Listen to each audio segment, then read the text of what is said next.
Stredná odborná škola technická v Rimavskej Sobote zorganizovala už po 10-krát talentové skúšky. Tie slúžia na zistenie fyzickej zdatnosti. Na skúšky sa prihlásilo 34 žiakov z 9. ročníka základných škôl. Talentové disciplíny pozostávali z vytrvalostného behu, herného prejavu prevedenia lopty a cviku v sedliach po dobu 2 minút. Tento školský rok máme talentové skúšky. Určili sme termín 8.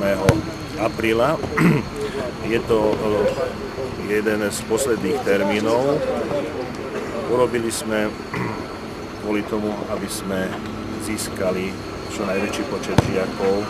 V Lani ste absolvovali talentové skúšky, vlastne teraz už hrávate. Môžete nám o tom niečo povedať? No tak, talentové skúšky boli také pre mňa ľahšie. No tak som bol prvý, nechválim sa, no ale tak. Darilo sa mi, darí sa mi aj teraz. Pán tréner, ako zatiaľ hodnotíte priebeh talentoviek? Sú medzi týmito chlapcami nejaké talenty výrazné na futbal? No tak zatiaľ to môžem hodnotiť pozitívne, čo sa týka počtu.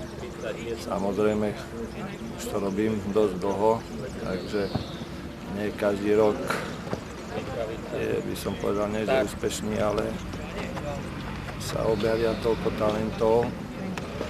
Bohužiaľ, každým rokom je tých talentov, aspoň to tak zatiaľ vyzerá, menej. Prečo ste sa rozhodli dať svoje dieťa do talentovej triedy, aby absolvovalo vlastne tieto talentové skúšky?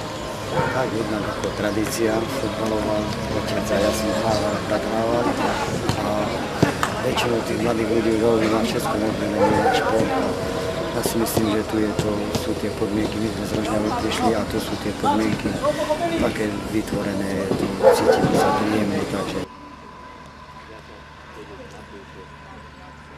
Rozvíjanie talentov prostredníctvom športovej triedy je spôsob, ako deti môžu užitočne tráviť voľný čas. Marta Kanalová, televízia Gemerland.